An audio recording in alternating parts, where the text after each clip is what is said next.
7월 26일 월요일 말씀 동무입니다. 사도행전 10장 1절부터 16절입니다. 하나님이 쓰시는 사람입니다.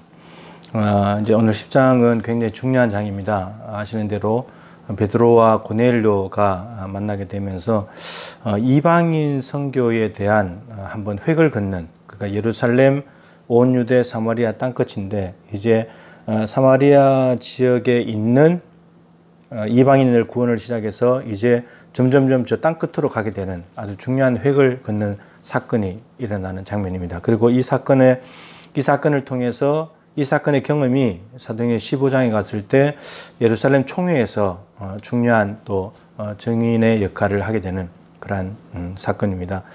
그래서 베드로와 고넬료가 만나게 되면서 이제 베드로는 유대인이고 고넬료 이방인인데 이들이 만나게 되면서 하나님의 엄청난 구원 계획을 알게 되고 또 하나님의 구원 역사에 아주 획을 긋는 중요한 인물로 쓰임받게 됩니다. 근데 하나님께서 이제 이 두 사람을 왜 쓰시는가, 이게 중요합니다. 하나님은 어떤 사람을 쓰시는가? 공통점이 있습니다. 이들의 공통점은 세 가지 정도 되는데, 첫 번째, 기도하는 사람입니다. 기도하는 사람. 오늘 만날 때도 하나님께서 말씀하실 때도 베드로도 기도하고 있었고 고넬료도 기도하고 있었습니다. 예, 기도하는 사람들, 하나님과 대화하는 사람들. 그러니까 기도가 하나님과 대화하는 건데, 그러니까 하나님이 말하기가 편합니다. 하나님이 말씀하시면 잘 알아먹으니까. 예, 기도하는 사람을 하나님이 쓰십니다. 기도하는 사람을 쓰기에는 힘들어요. 왜냐하면 기도하지 않으면 말을 못 알아먹으니까. 아무리 말씀하셔도 모르니까. 기도하는 사람입니다. 그리고 두 번째, 하나님이 쓰시는 사람은 기도를 하는데 어떤 기도를 하냐면 규칙적인 기도, 정기적인 기도, 습관적인 기도입니다. 그래서 유대인들이 이제 하루 3번 기도했죠. 오전 9시, 12시, 3시. 하루에 3번 이렇게 시간을 정해놓겠는데 베드로가 여기에 맞춰서 기도하는 사람입니다. 유대인이니까. 다니엘도 바벨론 포로로 잡혀갔지만 하루에 3번씩 창문을 열고 예루살렘을 향한 쪽으로 창문을 열고 무릎을 꿇고 3번씩 기도하며 감사했다 했잖아요. 그러니까 유대인들의 3번 기도는 너무너무 철저하게 지키는 겁니다. 근데 고넬료는 이방인인데 로마 군대의 백부장입니다. 파견 근무를 나와 있는데 어떻게 했느냐, 이렇게 소개하고 있죠. 하나님을 경외하는 사람이다. 하나님을 경외하는 사람은 어떤 의미냐면은 그냥 단순한 의미로 하나님을 존경하고 두려워하는 그런 사람이지만 그 단어가 뜻하는 의미가 뭐냐면은 이방인인데 유대교회 회중 예배에 참석합니다. 참석하고 모세의 율법을 부분적으로 지키는 사람을 의미합니다. 그러니까 이 로마의 이탈리아 부대의 백부장인데 가이사랴에 우리나라로 말하면 한 인천 정도 되는 파견 근무를 나와 있는데 거기가 이제 유대 사마리아 지역이다 보니까 유대교를 알았겠죠. 그래서 유대교 회중 예배에 참석하게 되면서 이제 하나님을 알게 된 거죠. 그리고 기도하고 구제하는 사람이 됐습니다.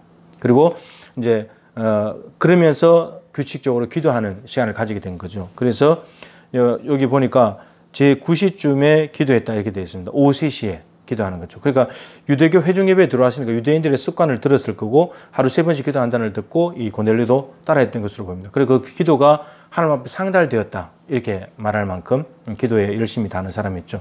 그러니까 습관적으로 규칙적으로 시간을 정해놓고 정기적으로 기도하는 사람들입니다. 이런 사람들은 하나님이 말하기가 편하죠. 네. 기도하는 사람, 근데 기도하는데 습관적으로 정기적으로 규칙적으로 기도하는 사람. 근데 세 번째는 왜 이 사람들을 쓰시냐면 순종하는 사람입니다. 근데 기도할 때 하나님께서 말씀하시면 들은 대로 순종해 버리거든요. 고넬료에게 하나님의 사자가 와서 이렇게 말합니다. 네가 지금 요바에 사람들을 보내가지고 시몬이라고 하는 베드로라고 하는 시몬을 초청해라. 지금 무두장이 시몬의 집에 있다. 집이 해변에 있다.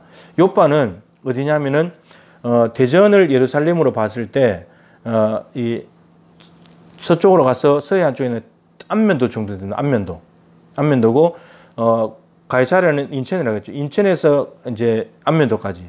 이 실제로 가이사랴에서 요바까지 거리가 50km입니다. 50km. 근데 천사가 베드로를 초청해라 이렇게 말했는데 천사가 떠나자마자 고넬료는 바로 집안 하인들과 부하 중에 경건한 사람 하나를 불러다가 바로 보내버립니다. 바로 출발시켜버립니다. 50km를. 하루에 도보가 걸어갈 수 있는 도보로 걸어가는 게 30km거든요. 50km 이틀길입니다. 그래서 그 다음날 도착을 했는데 그때 베드로가 기도하는 시간이잖아요. 6시, 12시였습니다. 그러니까 오후 3시에 기도하다가 고넬료가 하나님의 음성을 듣고는 바로 출발시켰죠. 그 다음날 12시에 도착해서 시계 한 바퀴 돌아서 12시가 간 겁니다. 21시간. 21시간 걸려서 이제 보낸 사람이 도착을 한 거죠. 그러니까 그냥 순종해버립니다. 아니, 왜 베드로를 초청해야 되죠? 베드로가 누구죠? 왜 그 먼 거리를 가야 되죠? 아무런 것도 묻지 않습니다. 그냥 늘 기도하는 사람이었고 하나님의 음성을 들었기 때문에 그냥 순종해버립니다. 가보면 알겠지. 불러보면 알겠지. 순종하자. 이렇게 하는 겁니다. 조금도 주저함이 없이 그냥 순종해버립니다.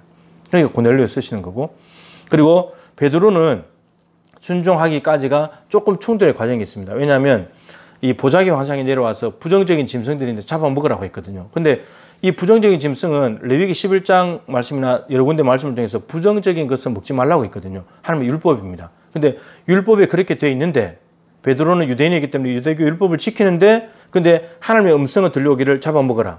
충돌이 일어난 겁니다. 충돌. 하나님 자체 안에 모순이 생긴 것처럼 하나님 율법에서는 이렇게 하라고 해놓고는 지금 와서 또 그걸 잡아먹어라.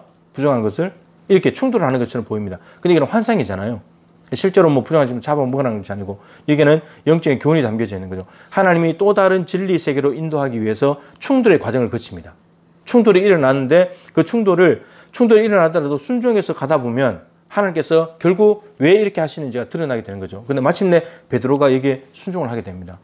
하나님, 저는 잡아먹을 수 없습니다. 부정한 것을. 근데 3번 읽고 난 뒤에 그 다음에 고넬료가 온 사람이 도착했을 때 성령께서 말씀하시면 내가 보낸 사람이다. 그래 만나게 되면서 순종해서 고넬료의 집까지 가게 되면서 이방인들과 접촉할 수 없는데 율법에 어긋나는 알지만 그러나 갔다가 만나게 되면서 그러고 난 뒤에 이 고넬료를 왜 만나게 했는지 그 보자기 환상이 무엇인지를 알게 됩니다. 베드로도 순종하는 사람이었죠. 그러니까 기도하는 사람, 기도하는데 규칙적으로 정기적으로 시간을 정해놓고 기도하는 사람들, 그리고 순종하는 사람들. 하나님은 이 사람들을 쓰셔가지고 이방 선교의 획을 그어버렸습니다.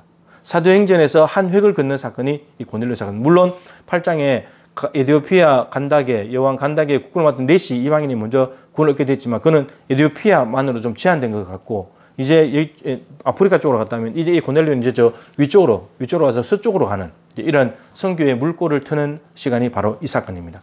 하나님이 쓰시는 사람은 기도하는 사람, 기도하는데 규칙으로 기도하는 사람, 그리고 그게 순종하는 사람. 여러분, 이런 사람이 되어서 하나님 앞에 쓰임받는 인생이 되기를 축복하는데 요즘 중직자들 기도 별로 하지 않습니다. 하나님과 함께하는 시간을 가져야 되는데 규칙적으로 기도하는 시간을 만들어서 하나님과 머물러야 되는데 시간이 갈수록 자꾸 기도의 시간이 멀어집니다. 기도의 자리에 보이지 않습니다. 여러분, 기도의 자리에 오십시오. 하나님이 쓰시는 사람은 기도의 자리에 있는 사람입니다. 오셔가지고 하나님 앞에 코로나 시대에도 쓰임받는 저 여러분, 우리 교회가 될 수 있기를 소망합니다. 하나님 아버지, 하나님이 쓰시는 사람이 어떤 사람인지를 보았습니다. 우리가 이 사람에 도전하기를 원합니다. 베드로가 되든 고넬료가 되든 도전하게 하시고 그래서 규칙적으로 기도하는 가운데 하나님의 음성을 듣고 거기에 순종하여 하나님의 구원 계획에, 구원 역사의 흐름에 정말 아름다운 도구로 쓰임받게 되기를 간절히 소망합니다. 하나님 앞에 쓰임받는 것보다 더 귀하고 복된 일은 어디 있겠습니까? 하나님, 기도하는 교회 되게 하여 주시옵소서. 기도해야 될 때 기도해야 일어나 함께 가자라고 말씀하실 때 갈 수가 있습니다. 기도할 때 잠잤던 베드로, 야고보, 요한이었는데 이제 기도하던 베드로가 되었을 때에 하나님께서는 베드로를 일어나 함께 가자라고 하실 때 베드로는 따라갔습니다. 주님, 우리가 일어난 삶으로 변화되게 하여 주시옵소서. 예수님의 귀하신 이름으로 기도합니다. 아멘. 오늘도 기도의 자리에 있으시기를 축복합니다.